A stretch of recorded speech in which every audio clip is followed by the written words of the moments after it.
Gua mau memulai dari awal musim ketika Carlo Ancelotti, Florentino Perez dan jajaran manajemen Real Madrid sesumbar bahwa Mbappe sudah cukup. Kalau kita track back ke belakang setelah pembelian Hazard, Madrid tuh terkesan kayak trauma gitu untuk beli pemain-pemain mahal. Faktor ini tuh kayak dosa yang ditumpuk. Biarin selama kita masih menang gak masalah. Dan akhirnya terbukti kelelahan pemain, pemain muda yang gak stabil, cedera sampai 8-9 pemain gitu. Khusus di episode kali ini kita akan membahas tuntas apa yang menjadi penyebab Real Madrid hilang kendali hingga runtuh di berbagai kompetisi. Selengkapnya kita bahas hanya di obrolan bola anak rental.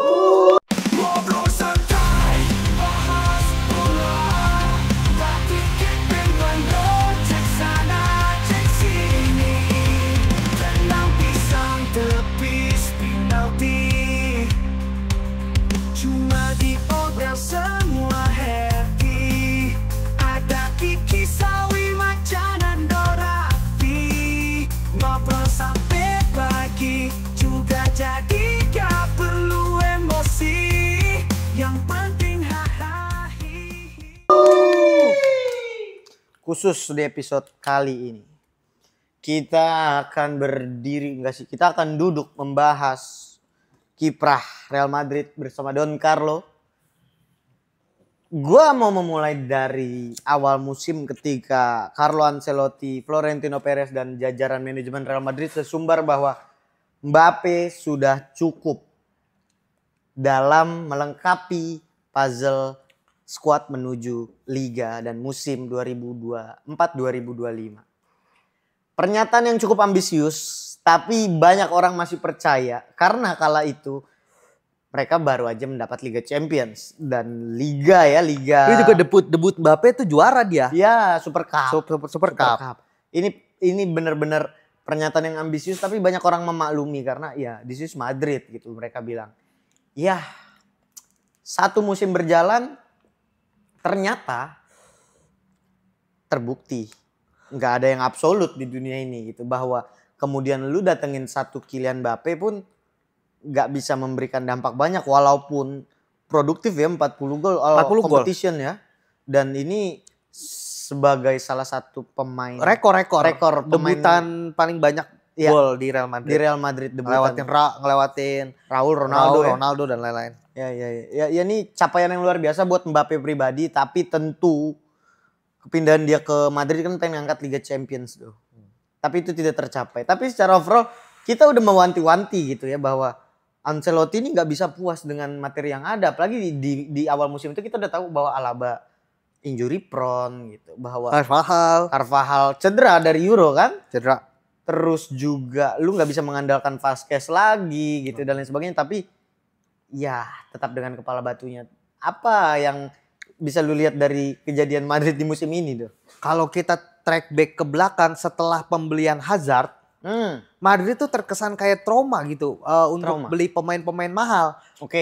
Udah setelah itu tuh at least beli pemain yang under 50 atau nunggu kontraknya habis. Bintang nunggu gratis karena dengan label ya siapa yang nggak mau main di Madrid gitu kan. Dan ternyata nggak efektif. Awal-awal mungkin iya, tapi ketika lu kehilangan Toni Kroos dan lu nggak punya penggantinya, walaupun kedatangan Mbappe menurut gua masih nggak setimpal gitu. Lu kehilangan Kroos sama seperti lu kehilangan sentuhan Vinicius. Sama seperti lu kehilangan sentuhan Bellingham, di mana yang musim lalu mereka bisa perform karena ya balik lagi lu ditopang oleh pemain-pemain kelas dunia gitu. Toni Kroos di sana, terus juga Valverde perform, Modric yang belum Modric kelihatan banget lah. Dia musim lalu tuh sebenarnya udah peak-peaknya dia udah cukup lah. Jadi buat gue faktor ini tuh kayak dosa yang ditumpuk. Biarin selama kita masih menang gak masalah. Dan akhirnya terbukti kelelahan pemain, pemain muda yang gak stabil, cedera sampai 8-9 pemain gitu. Bolak-balik ke ruang medis. Dan terbukti lu di putaran kedua yang lu punya momen untuk beli pemain di musim dingin, lu tetap dengan ego lu, dengan keras kepala lu, ya dihukum dengan kehilangan di balap Barca 17 poin Iya. dari unggul 10 poin, ya buat gua hukuman yang sangat Dan memalukan. telak dan sangat memalukan gitu. Padahal lu punya potensi untuk Iya. juara. Ya, potensinya sangat besar kalau kita lihat. Karena itu masih sangat sengit juga gitu. Masih sangat sengit anyway ketika sebelum jendela winter dibuka aja gitu. Tapi ya yang dilakukan Madrid adalah percaya. Mereka nggak beli siapa-siapa ya. Gak beli siapa-siapa. Mereka terus percaya sama pemikiran Ancelotti. Karena gue nggak ngerti sih hierarki perbelanjaan Madrid tuh gimana. Karena di Madrid itu memang pelatih boleh mengajukan tapi pembelian semua dari Florentino. Tetap. Pun Sabi kayak gini, jadi dia bisa ngajuin pemain siapa yang dia mau, tapi pembelian tetap keputusan akhir di Florentino. Ya Florentino ibaratnya ya wasit aja bisa ditelepon sama dia gitu. Maksud gue sedominan itu gitu. Dia bisa wasit itu pun. Iya kan Florentino, maksud gue dia bisa nelpon komite wasit, dia bisa bikin video-video ngejelekin wasit. Maksud gue dia udah di level yang untouchable gitu. Jadi mau siapapun pelatihnya dia udah kayak ya, gue lebih besar daripada siapapun di klub ini. Jadi ya susah juga. Dan akhirnya terbukti kan Madrid melakukan pembelian-pembelian cepat dengan Arnold udah datang, Dean Huijsen udah datang, dan Caceres ya. Lagi ya, Caceresnya Benfica ya. Kayak rumornya juga udah datang, udah mau datang. Jadi ya akhirnya Madrid sadar dia harus belanja. Apalagi faktor lini belakang udah mulai tua. Dan rumornya gelandang Sabi kan pengen banget Zubimendi ya, tapi ternyata Zubimendi lebih milih ke Arsenal. Mungkin akan ada pengganti-pengganti yang cukup superstar lah akan datang, tapi rumornya sih McAllister, tapi ya kita lihat nanti siapa yang datang.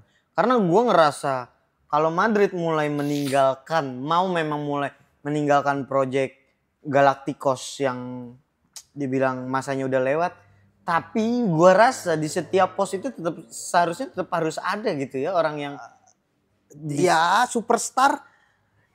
Maksud gue gini, pada akhirnya lu menciptakan superstar atau lu membeli superstar, tapi di lapangan itu setiap lininya harus ada commander ya gitu. Nggak bisa oke di depan ada Mbappe dan terbukti gitu, tapi lini tengah kelimpungan, lini belakang kelimpungan, di belakang ada Courtois untung. Kalau nggak ada Courtois beda cerita lagi tuh ya kan. Jadi ya Madrid harus berbenah lah. Terbukti dia udah beli beberapa back gitu, rumornya akan datangin 3 back dan lini tengah. Jadi buat gue ya memang Perez mulai resah juga dengan 4 kali kekalahan El Clasico di musim ini ya. Ya cukup tamparan keras gitu. Karena lu juga pernah bahas kunci perebutan gelar La Liga ada di El Clasico, dan ini terbukti ya. Terbukti, gue bilang yang menang putaran kedua dia yang juara, dan terbukti Madrid. Gue ngerasa Madrid juga tahu itu, dia kalau mau juara dia harus menang. Dia udah ya Mbappe udah give everything lah. Ya kan udah ngasih segalanya gitu. Real Madrid udah ngasih segalanya, tapi balik lagi lu udah ngasih segalanya, tapi taktikal lu ternyata ya dilumat habis sama Ancelotti. Lu golin 3, lu kegolan 4 ya. Lu tetap kalah gitu. Maksud gue dengan hat-trick yang Mbappe tuh udah luar biasa gitu di big game player gitu kan.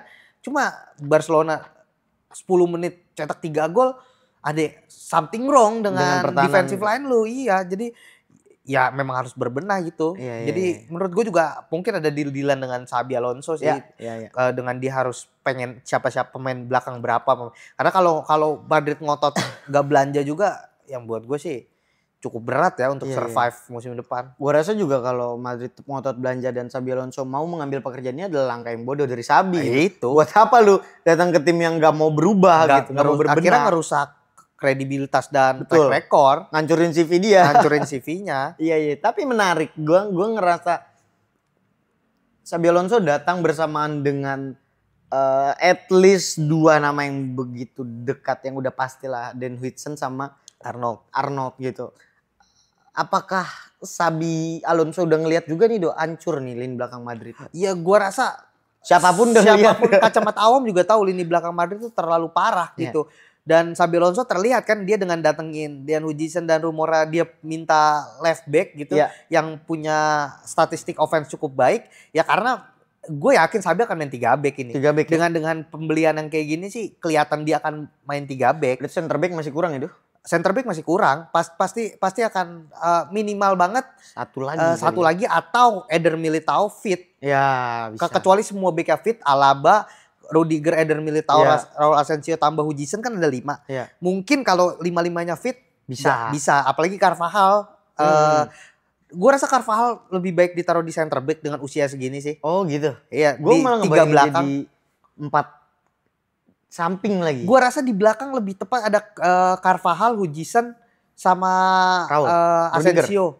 Asensio lah. Asensio. Rudiger, menurut gue Rudiger, Alaba lebih ke backup ya.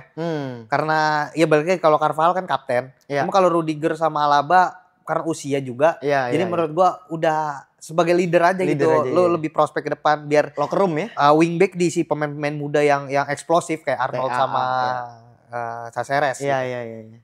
Iya sih, gue ngelihat emang lagi hancur-hancurnya lini belakang Real Madrid. Tapi kan yang jadi pertanyaan tuh ketika nanti Carvajal balik, apakah dia masih Carvajal yang kita tahu gitu? Karena kan ini waktu panjang nih dia nggak main do. 1 tahun lah ada kali ya. Dia ini masih berlanjut. Dia masih berlanjut, masih cedera Masih gitu. cedera, dia. masih cedera. Dan yang nggak kalah harus jadi pertimbangan adalah dia nggak muda lagi gitu dia. Iya 31.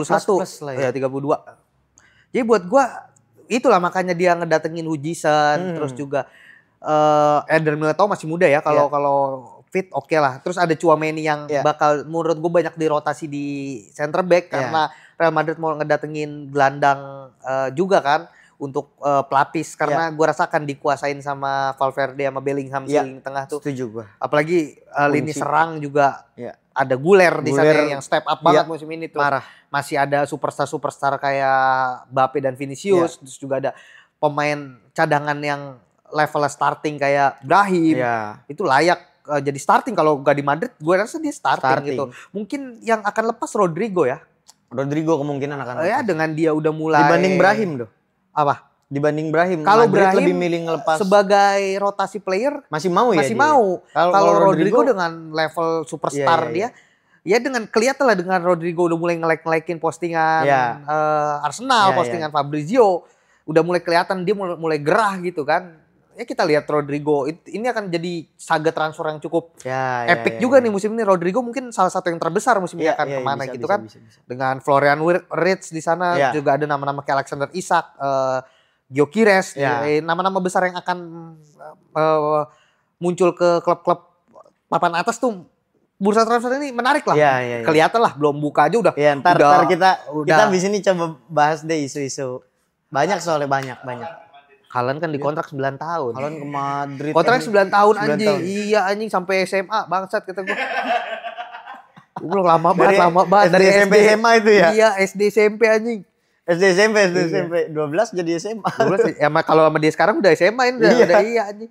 Tapi terakhir faktor terbesar apa yang bikin Madrid gagal? Di antara banyak orang bilang Ancelotti miskin taktik, terus nggak mau belanja, terus cedera. Apa faktor terbesar lu rasa? Faktor menurut gua ada beberapa faktor ya yang paling kunci menurut gua. Pertama tactical Ancelotti. Yang kalau lu perhatiin statistik musim ini, Ancelotti memang kalahnya nggak banyak. Tapi overall kalah sama tim besar. Oke. Sama Arsenal kalah. Dan itu di fase yang menentukan ya? Oh iya, sama Arsenal kalah. Sama Barcelona kalah. Sama AC Milan kalah. Sama mayoritas klub-klub besar dia tumbang. Kalau dia ketemu pemain yang kualitasnya nggak jauh beda, mungkin di bawah 1 level 2 level, dia nggak bisa compete. Secara taktikal udah mulai terbaca gitu dan monoton. Kehilangan Toni Kroos, kehilangan quarterback, kehilangan dirijen permainan hampa lah. Secara taktikal cedera gila. Musim badai ini badai cedera. Harus 9, kita harus bersimpati gitu. Iya, bener-bener abis, pemainnya bener-bener abis. Ini sembuh, itu cedera, ini sembuh, itu cedera. Dan terakhir Vinicius, Rodrigo yang musim ini kehilangan. Bellingham termasuk. Bellingham termasuk, tapi Bellingham ya masih oke lah, masih golnya berkurang, tapi secara determinasi di lapangan masih ini. Ya Valverde konsisten lah kalau mungkin satu-satunya yang masih level tertinggi musim ini Real Madrid ya Valverde sama Mbappe gitu. Tapi ya Vinicius, Rodrigo musim ini terjun bebas menurut gue ya. Menurut gue keputusan tepat lah Rodrigo memutuskan untuk pindah dengan terlalu banyak superstar itu. Dia merasa mungkin dia bisa step up tapi gak dapat kesempatan ya. Keputusan yang bijak lah. Keputusan yang bijak. Oke, kalau begitu Netizen dan saudara-saudara, kita telah menganalisa apa yang menjadi faktor kegagalan Real Madrid di musim 2024-2025. Tentunya kita berharap Real Madrid bisa kembali bertaji lah, karena kita tahu ini tim yang besar gitu. Jangan, ya Florentino Perez nggak akan ngebiarin Madrid terjun bebas sebebas seperti Manchester United tentunya. Tapi kita berharap musim depan Xabi Alonso bisa membawa sesuatu yang revolusioner buat jadi kontra dari Hansi Flick bersama Barcelona. Oke, kalau begitu cukup sekian obrolan episode kali ini. Sampai bertemu lagi di obrolan episode selanjutnya. Obrolan bola anak rental. Ngobrol santai, bahas bola, tapi kick bandot, cek sana, cek sini. Tenang pisang tepis penalti, cuma di obrolan semua happy. Ada Kiki Sawi Macan dan Dora, ngobrol santai.